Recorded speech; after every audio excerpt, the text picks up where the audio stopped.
En la NBA hay equipos que ganan titulares, hay equipos que ganan campeonatos, y luego están los equipos que ganan algo mucho más difícil de conseguir, el miedo de sus rivales. Esa es la historia de los Denver Nuggets, un equipo que durante años estuvo ahí, a la sombra de los grandes nombres, jugando a 1609 metros sobre el nivel del mar, en una ciudad que el mundo del baloncesto parecía ignorar. La historia de los Denver Nuggets no comenzó con un campeonato, comenzó con una pregunta que nadie podía responder. ¿Por qué este equipo no se rinde?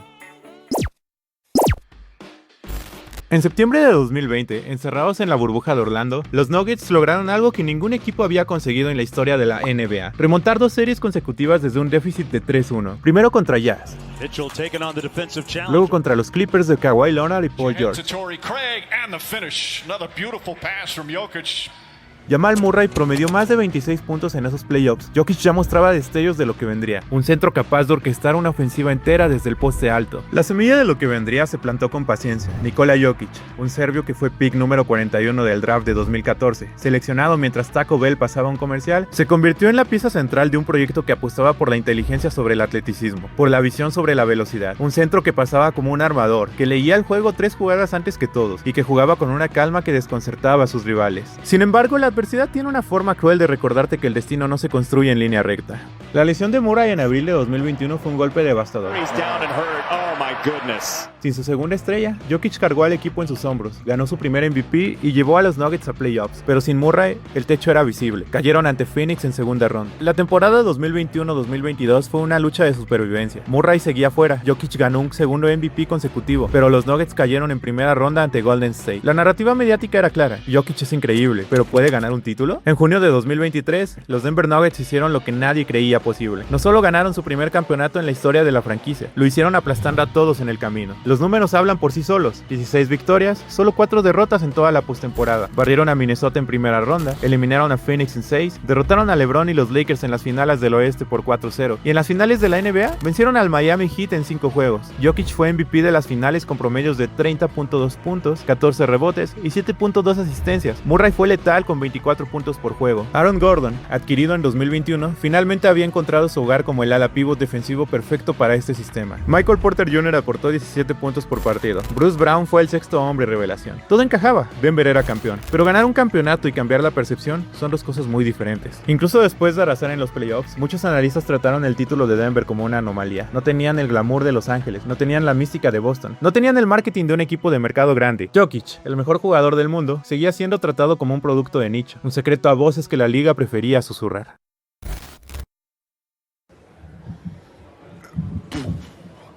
Dicen que lo más difícil en el deporte no es llegar a la cima, es mantenerte allí mientras todos intentan derribarte. El verano de 2023 fue el principio del fin de aquella dinastía que nunca llegó a ser. La oficina central, liderada por el gerente general Calvin Booth, tomó una decisión que cambiaría el destino de la franquicia: no retener a las piezas que habían sido fundamentales para el campeonato. KCP, que quería quedarse en Denver, recibió una oferta de 3 años y 66 millones de Orlando que los Nuggets no igualaron. Bruce Brown se fue a Indiana. Jeff Green partió. La profundidad del roster campeón se evaporó en semanas. Detrás de estas decisiones había una filosofía de Booth que chocaba frontalmente con la visión de Mike Malone, el entrenador de los Nuggets que los llevó al campeonato. Booth creía en desarrollar talento joven: Christian Brown, Peyton Watson, Julian Strawther, Jalen Pickett. Malone, en cambio, quería capitalizar la ventana de campeonato de Jokic al máximo. Esta tensión silenciosa se fue convirtiendo en una guerra fría que infectaría a toda la organización. Y entonces llegó Minnesota. 200 NBA games officiated, and here we go. Los Timberwolves no se presentaron a la temporada 2023-2024 para competir. Se presentaron para destruir a Denver, con la mejor defensa de la liga, con Rudy Gobert protegiendo el aro y Anthony Edwards convirtiéndose en una superestrella. Minnesota construyó un equipo diseñado específicamente para neutralizar a Jokic. La serie fue brutal, intercambios de palizas. Denver lideró por 20 puntos en el juego 7 y lo perdió. Los Timberwolves remontaron para ganar 98-90, mientras Jokic y Murray combinaron para solo 20 puntos en la segunda mitad. Fue la eliminación más dolorosa de la era Jokic. Perder es parte del juego, pero perder así, eso deja cicatrices.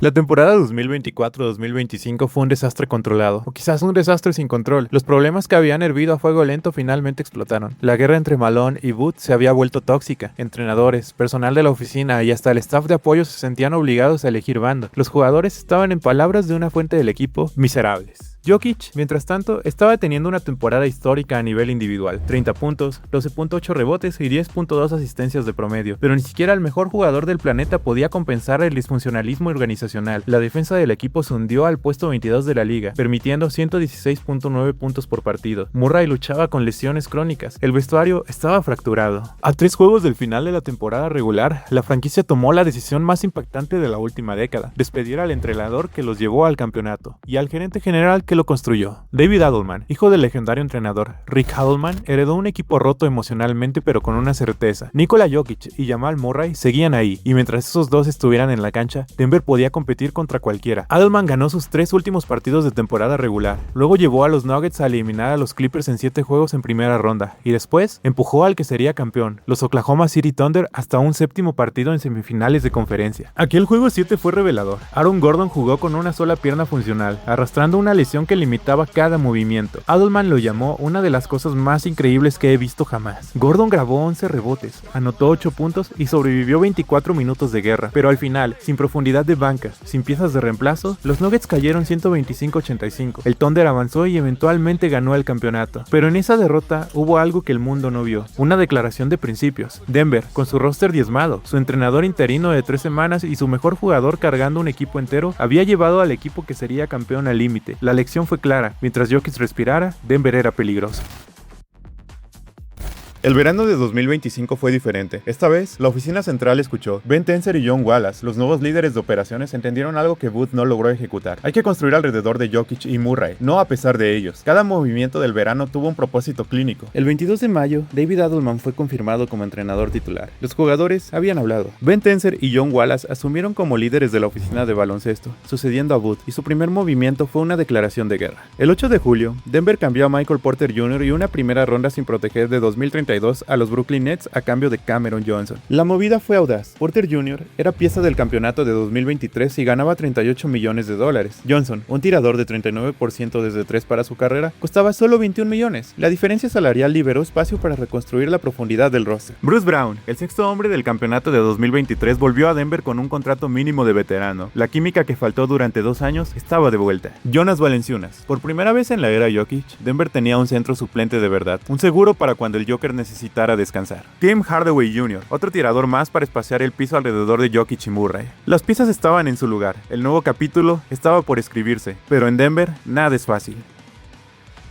La temporada 2025-2026 empezó como un sueño. Denver arrancó 10-2 bajo Adelman. La ofensiva era la mejor de la liga. Jokic jugaba menos minutos pero rendía más. Y entonces, la montaña rusa comenzó. Llegaron las lesiones. Como una plaga bíblica. Aaron Gordon se perdió 40 partidos con un problema en el tendón de la corva derecha. Cam Johnson se ausentó más de 20 partidos por un problema en la rodilla derecha. Peyton Watson, el mejor defensor del equipo, cayó por una distensión en el tendón de la corva. Y el golpe más duro llegó el día de Navidad. En el día de Navidad, ante los mismos Timberwolves que los habían eliminado en 2024, Nikola Jokic jugó el partido más extraordinario que cualquier centro haya jugado jamás. 56 puntos, 16 rebotes, 15 asistencias, victoria en tiempo extra, 142-138, la primera línea de 55-15-15 en la historia de la NBA. Jokic superó el récord de Stephen Curry de puntos en overtime en un juego navideño. Sus 56 puntos son el tercer registro más alto en un partido de Navidad, solo detrás de Bernard King y Will Chamberlain. Pero el destino tiene un sentido del humor cruel. 4 días después de hacer historia, Jokic sufrió una hiperextensión en la rodilla izquierda contra Miami. Diagnóstico: 4 semanas fuera. Además, Cam Johnson también estaba lesionado de la rodilla. Con 4 de sus 5 titulares caídos en distintos momentos, Denver enfrentaba su prueba más dura. Y aquí es donde los equipos ordinarios se desmoronan. Pero aquí es donde Denver mostró por qué son diferentes. Sin Jokic, Denver mantuvo la cabeza fuera del agua. Valanciunas cubrió el hueco. Murray asumió más responsabilidad como pasador. El equipo bajó un récord de tercero a cuarto en esas semanas, pero no se derrumbó. Jokic, desde el banquillo, dirigía a sus compañeros como un general herido. En una victoria por un punto contra Filadelfia, se le vio gritando instrucciones desde la banca que llevaron a la canasta ganadora. Adelman lo resumió así: ha sido un proceso con muchos altibajos, días buenos, días malos, pero este grupo se mantiene unido.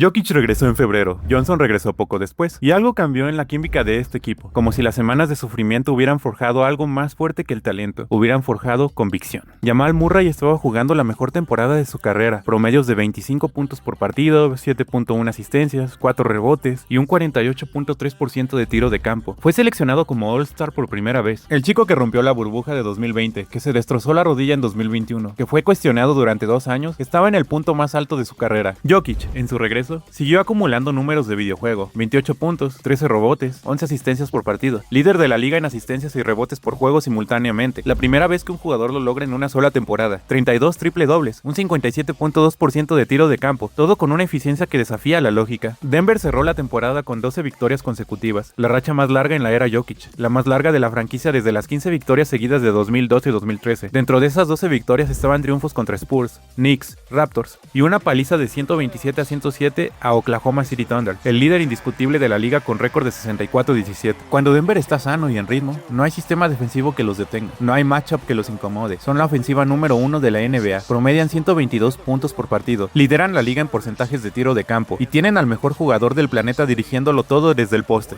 Adelman, tras la 10ª victoria consecutiva, reflexionó: significa mucho para mí porque he estado aquí para todo esto. Hemos ganado tanto a lo largo de los años que esperarías que lográramos una racha de 2 dígitos. Creo que habla de la consistencia del grupo. Y añadió algo revelador: esta temporada ha sido única. Jugamos muy bien al inicio, luego sobrevivimos 3 meses y ahora estamos jugando muy bien otra vez. Ha sido ese tipo de año.